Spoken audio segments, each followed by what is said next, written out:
시청자 여러분 안녕하십니까. 허진 대사님의 용정호투 시간입니다. 허 대사님 안녕하십니까. 안녕하십니까. 예.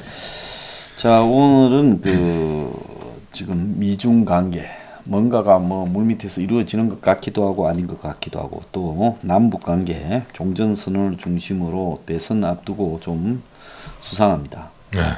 자, 이 한국 대선을 놓고 향후 이 세 개국이 어떻게 흘러갈 건가를 좀 이야기를 해보겠습니다. 예, 먼저 그 미국하고 중국하고 네. 만나니 안 만나니 말이 많았는데요. 네. 예. 지금 바이든 대통령 되고 나서 아직 공식적으로 한 번도 만난 적이 없죠. 네. 지난번에 아프간 철군 사태 나고 난 다음에 무슨 일인지 갑자기 바이든이 통화를 하고 싶다 이래가지고 이제 시진핑이랑 통화를 했는데 그때 언론에 나온 기로는 대부분 바이든만 이야기하고 그냥 시진핑 듣고 있었다고 합니다. 그런데 지금 언제 만날 거냐 이거 가지고 이제 논란이 됐는데 유엔 총회 때 못 봤죠. 그다음에 이제 하반기 중요한 회의가 그 G20 회의가 있습니다. 로마에서 열리는. 근데 거기에도 참석을 안 하겠다고 해요. 그다음에 시진핑 말입니다. 그다음에 이제 11월 달에는 뭐가 있냐면 영국 글래스고에서 그 기후변화 당사자 회의가 있습니다. 이게 상당히 중요하죠. 2030, 2050 이래가지고 각국에서 이제 탈탄소 정책 그걸 협의한 자료가 있는데 사실은 지금 중국이 세계 공장이다 보니까 탄소 배출은 중국이 제일 많이 하지 않습니까? 중국이 빠지고 그걸 이야기하기가 의미가 없는 이야기죠. 네, 그래서 거기에도 아마 참석을 안 할 것 같고 근데 핑계는 코로나 핑계 되는데 이건 말이 안 되죠. 자기 부하들은 온 세계 돌아다니는데 왜 안 되냐. 그래서 이거는 제가 보기에는 괜히 이제 바이든하고 만나가지고 만난 것 자체를 좀 꺼리는 게 아니냐.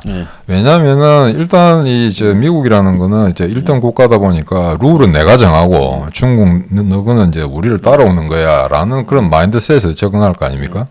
그러다 보면 미국이 이제 양보할 기색은 보이지 않을 거고.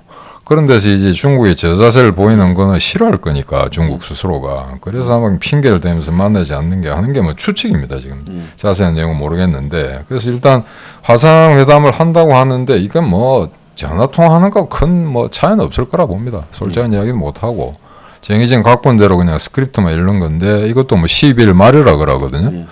그러면 결국 올해까지 이제 결국 얼굴을 맞대고 하는 회의는 없을 거다. 근데 이게 이제 참 문제인데 지난번에 잭 설리반하고 양제츠가 스위스에서 회동하지 않았습니까? 그래서 이거를 보면은 지금 자세히 확인은 안 되는데 일단은 뭔가 아마 조금 알맹이 있는 이야기를 주고받지 않을까. 그게 문제.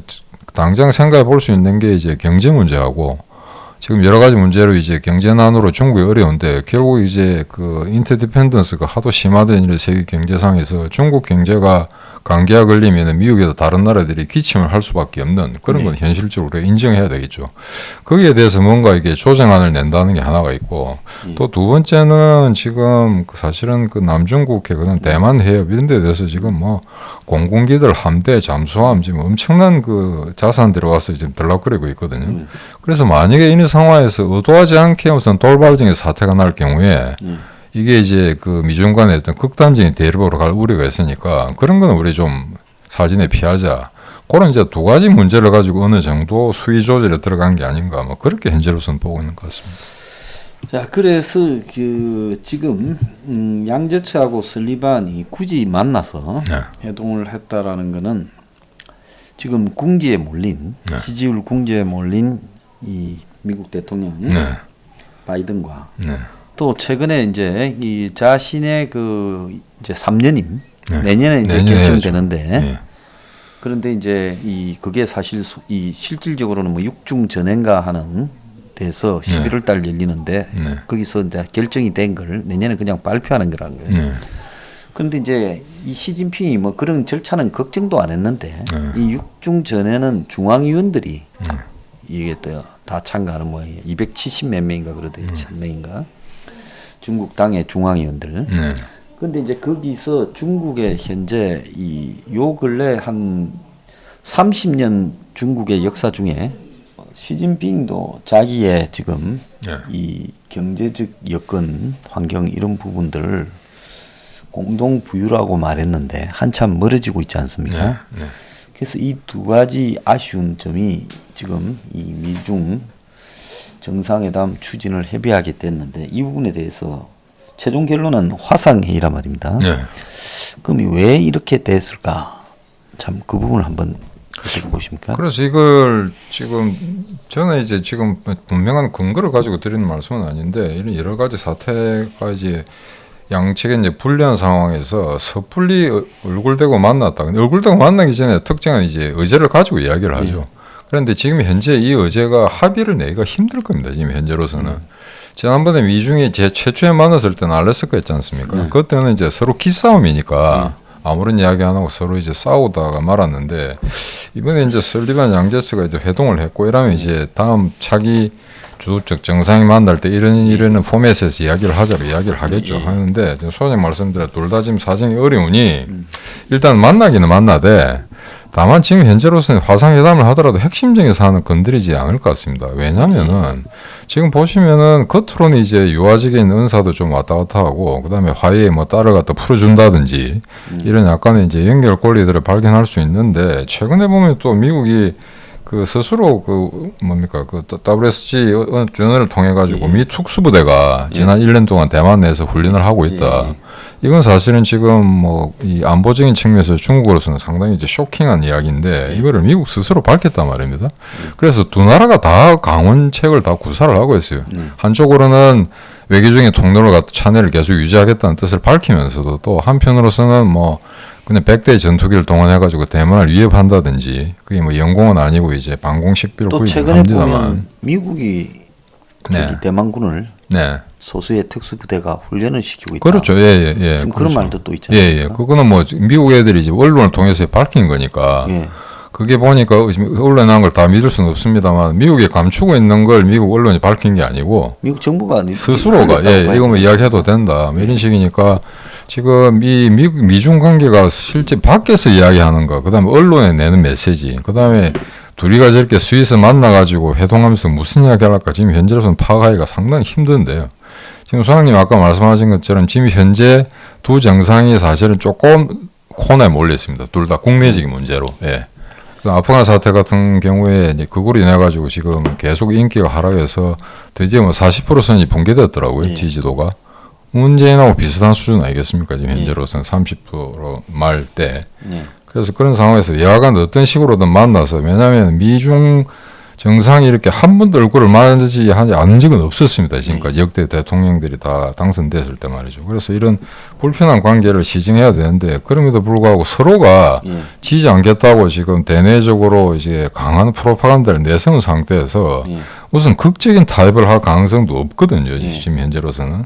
그러니까 이거는 서로 이제 견제구를 날리는데 일단은 화상회담 정도로 하고 뭔가 이제 실마리가 풀린다 싶을 때 이제 뭘 하자는 이야기인데 사실은 미국도 뭐 대중 포위 구도를 갖다 강화하겠다고 하긴 합니다만 지금 당장은 국내 지지도가 떨어지고 하니까 공대 문제를 먼저 봉합해야 되기 때문에 섣불리 중국하고 싸워서 어떤 부분적으로 승리를 쟁취할 가능성이 없다면 그렇게 자극할 것 같지는 않습니다. 다른 한편으로 시진핑 역시 지금 최대 이제 관건이 이제 동계올림픽을 내년 2월이죠. 뭐 성공적으로 개최해서 중국을 대내적으로 이제 선전하고 그걸 토대로 이제 제3기 장기 독재를 이뤄야 되는데 그 시점에서 미국하고 계속 대립각을 세우면서 불안정한 외교 관계를 유지하고 있다라는 건 본인으로 어떤 정치적 국내 정치 안정화를 꾀하는데 별로 좋은 변수가 아니기 때문에 일단 그런 측면에서는 마치 이제 갈등 구조는 계속 온전시켜 나가되 사실은 큰 사고는 치지 말자 이런 식의 어떤 암묵적인 합의를 하는 게 아닌가 저는 그렇게 예측하고 있습니다. 자 옛날에 트럼프 같으면 시진핑이하고 겉으로는 대기 싸우는 척하면서 뒤로는 우리 둘이 싸우는 척하고 실제로는 행동은 옮기지 마라.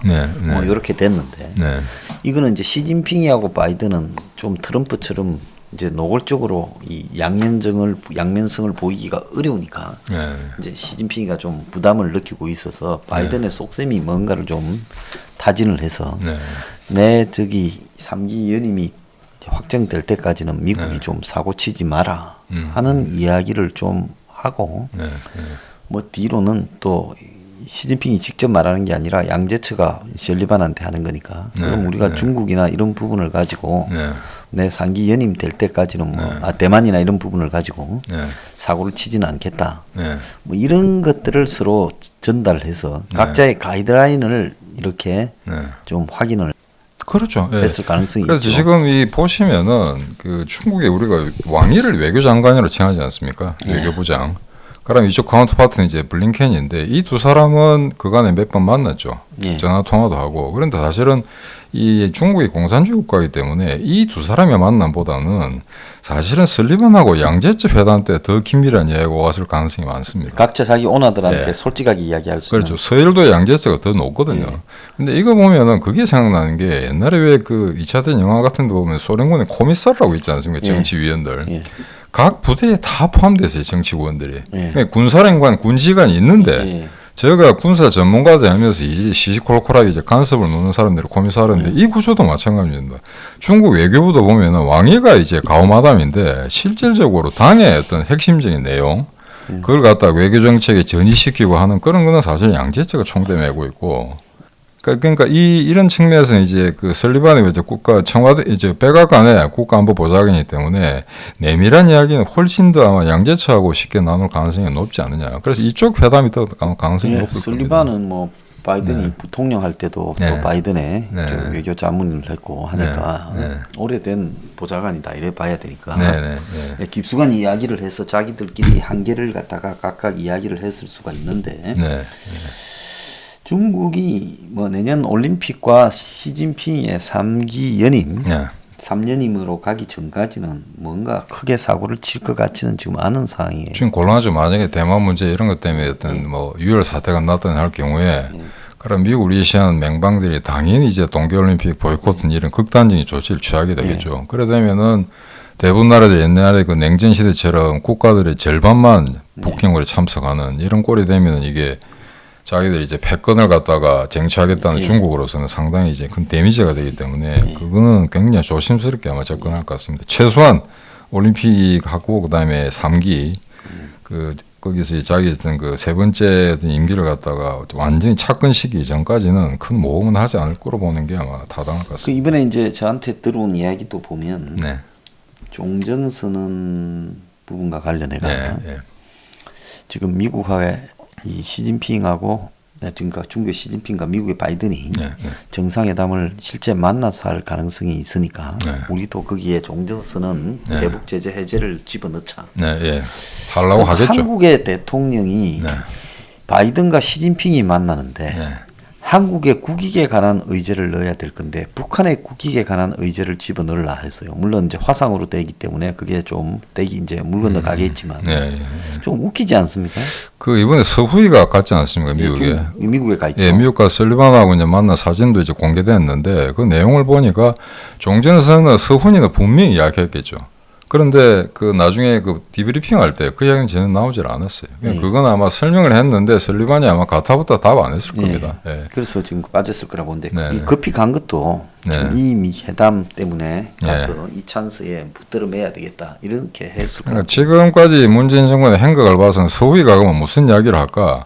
뭐 뻔히 알죠. 뭐 언론에 설명 안 해도 무슨 이야기 하러 간지는 않는데 그 나중에 결과를 보면은 만약에 종전선언에 대해서 검토할 만한 가치가 있다라고 아마 미국 측 반응을 보였으면 당장 언론에 나왔겠죠. 근데 그런 게 아니고 아마 그렇게 했던 모양입니다. 아마 비핵화가 선행된다면은 생각해 볼 수도 있을 것 같다. 뭐 그 정도로 멘트를 한 것 같습니다. 그러니까 그거는 지금 이제 화상회담으로 끝나게 되면은 화상회담 하면서 무슨 종전선언 그다음에 그 남북 문제 이런 걸 갖다가 두 정상이 그렇게 심도 있게 논의할 가능성은 좀 약하지 않느냐 그렇게 좀 보는 것 같습니다.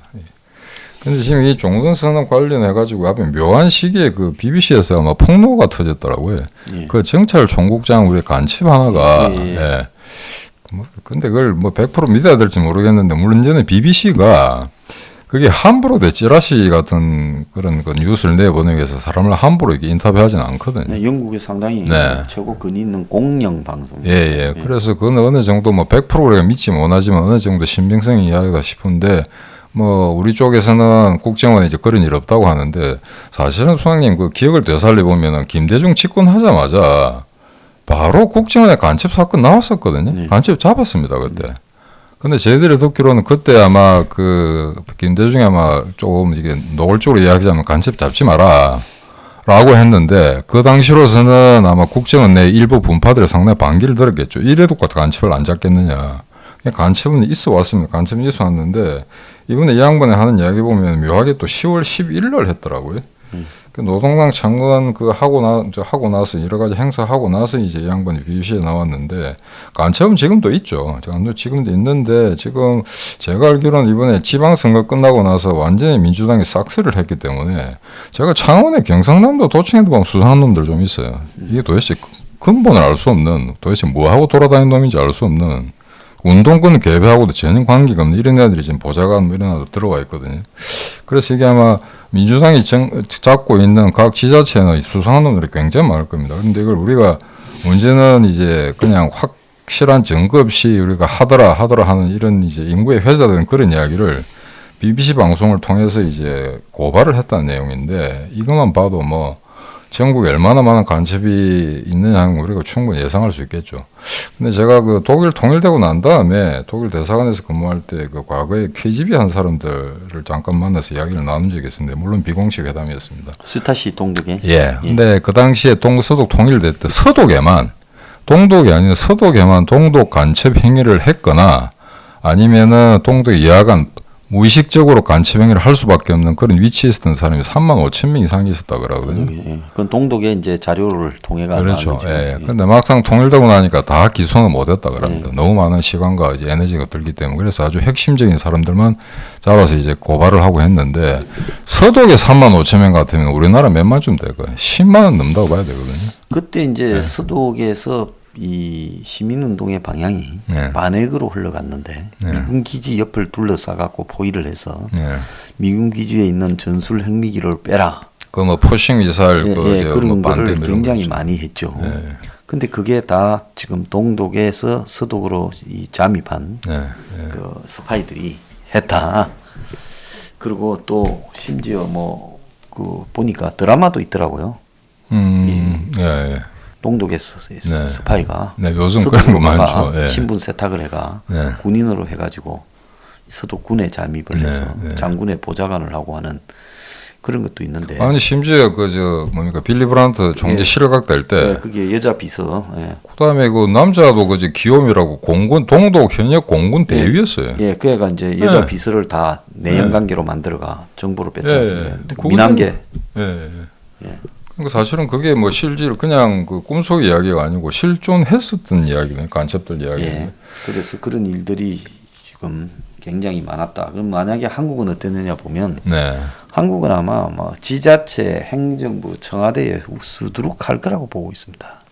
지금 솔직히 뭐 한국에 북한의 이념을 추종하고 북한이 남한보다 훨씬 더 좋다 이렇게 생각하는 사람이 내가 볼 때 50만 명은 있어요.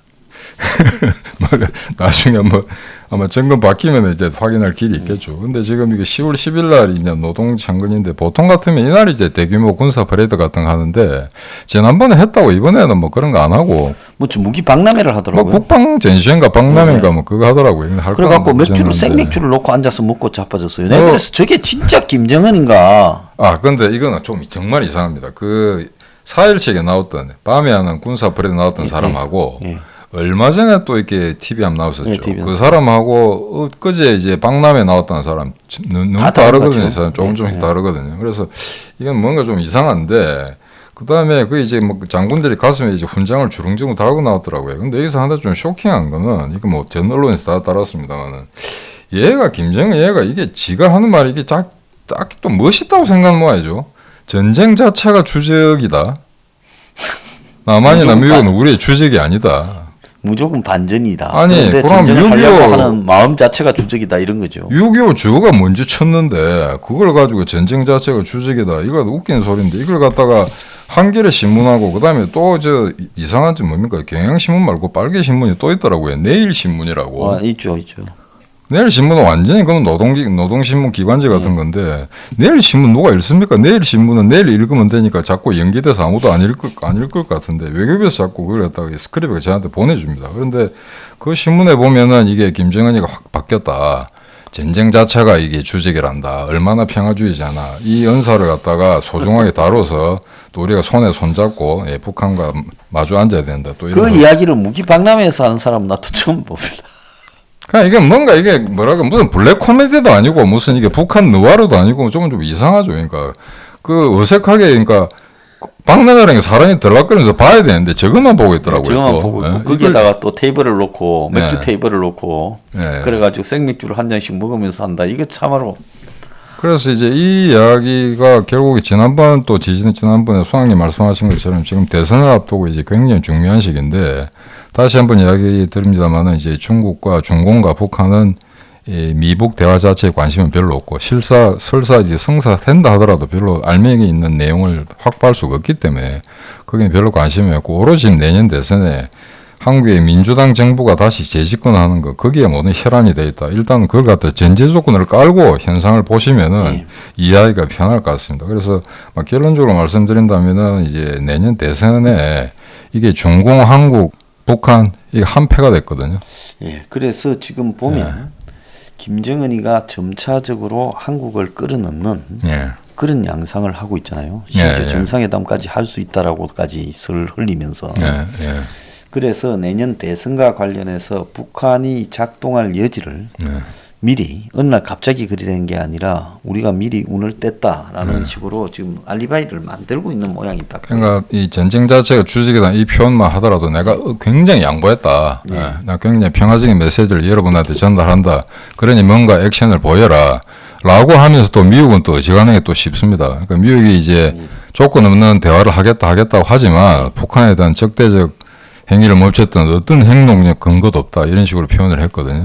그러면서 이제 북한 특유의 어떤 그 막말 같은 거 이런 거는 계속 하는데 이거는 정말 전쟁 자체가 주제에는 제가 이거 눈을 좀 의심을 했습니다. 뭔가 활자가 잘못 찍힌 게 아닌가 했는데 사실이더만요. 그래서 이거는 결국 수장님 말씀하신 것처럼 이런 식으로 계속 유화 제스처를 이끌어가면서 평화, 종전선언 이를 갖다 계속 이제 반복적으로 이야기하다 보면 어느 정도 이제 그 최면 효과가 있을 겁니다. 어수룩한 한국 국민들한테는. 그럼 미국 스스로만 고립이 되는데 이 경우에 그럼 미국이 어떤 카드를 써야 되냐. 그 문제에서 딜레마는 미국이 어설프게 한국에 개입했다가 반미 감정을 불러일으킬까라는 부분에 대한 트라우마에 빠져 있어요. 그 2002년에 장갑차 사건이나 광우병 2008년.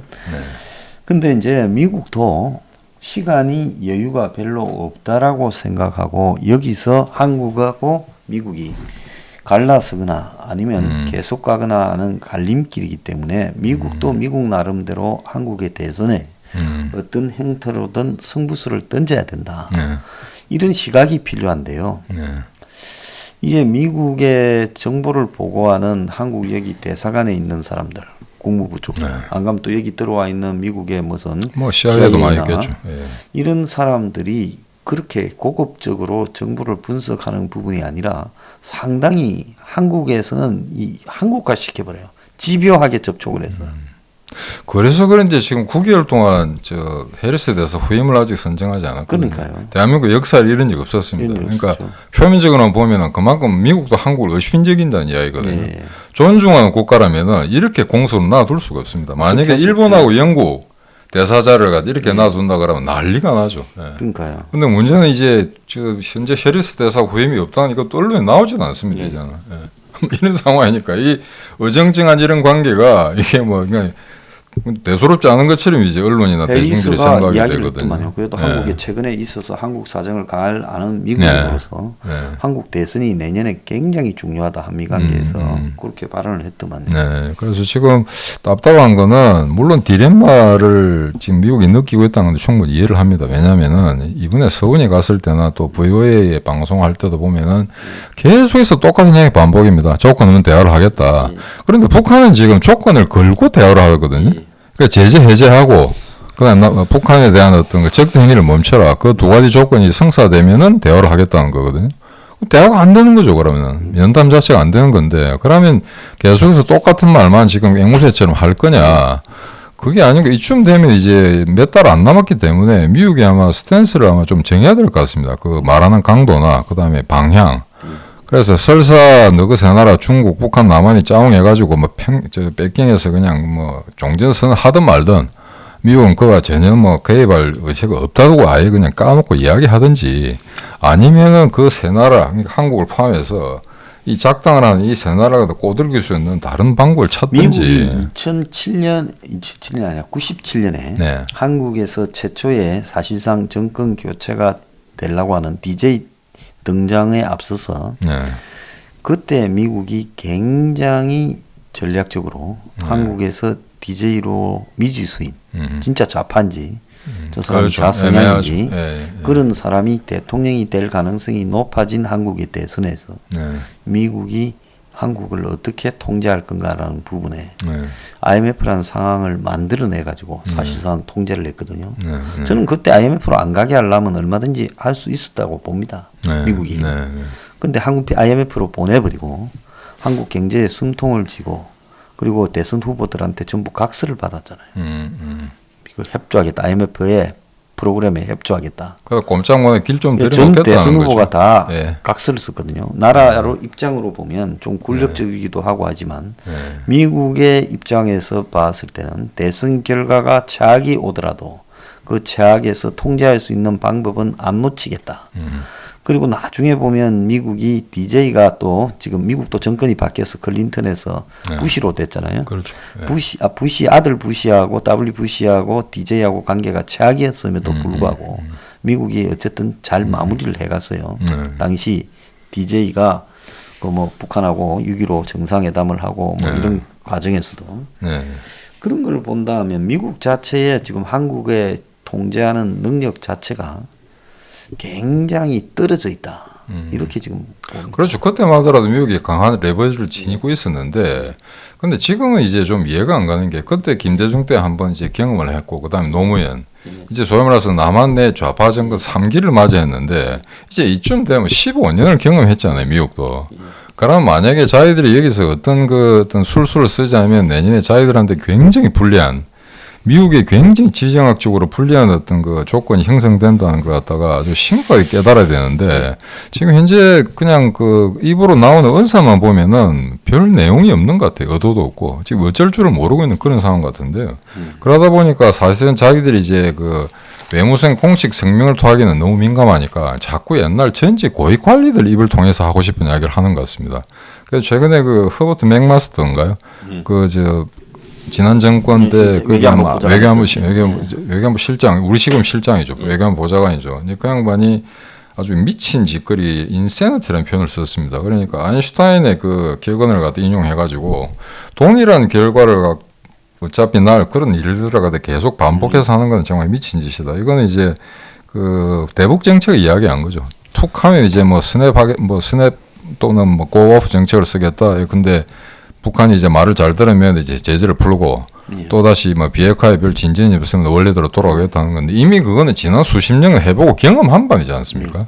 근데 그걸 다시 똑같이 하겠다는 거는 이제 말도 안 되는 짓이다라고 이제 아주 원색적인 표현을 했고 그 다음에 최근에 미국의 여론조사는 보면 좀 상반되는 게 나왔더라고요. 하나는 뭐냐면 한국을 굉장히 이제 그 뭐라 그럴까 이제 비판적으로 하찮게 보는 그런 여론이 많이 조성되어 있다. 그게 뭐냐면은 주한미군을 열차할 경우에 주한미군을 갖다가 포기해야 된다는 게 거의 뭐 한 40%가량 육박했더라고요. 보니까 과거에는 절대 주한미군을 이제 그 빼서는 안 된다라는 여론이 대부분이었는데 그 다음에 또 하나는 이겁니다. 만약에 이건 좀 그하고 다른 통계인데 북한이 남한을 공격했을 때 미국은 어떻게 해야 되느냐? 지난번에는 이게 한 58%던가요? 58% 응징을 해야 된다고 하는데 이번 통계에서는 64%가 곧바로 개입해야 된다고 나왔습니다. 그러니까 주한미군 존재에 대해서는 굉장히 회의적이고 이제 한국을 저일한 그런 국가로 보면서도 일단은 남한 한반도에서 전쟁이 났을 때는 반드시 미국인이 개입해야 된다는 데 대해서는 더 많은 사람들이 지지를 하고 있는 거죠. 예. 그래서 이런 상태를 보면은 이제 한반도의 상황이 굉장히 엄중해 보고 있고 대신에 지난 15년 동안의 좌파 정권을 겪으면서 이제는 지금 문재인 정권은 지난 노무현과 김대중 때는 또 다른 성격이거든요.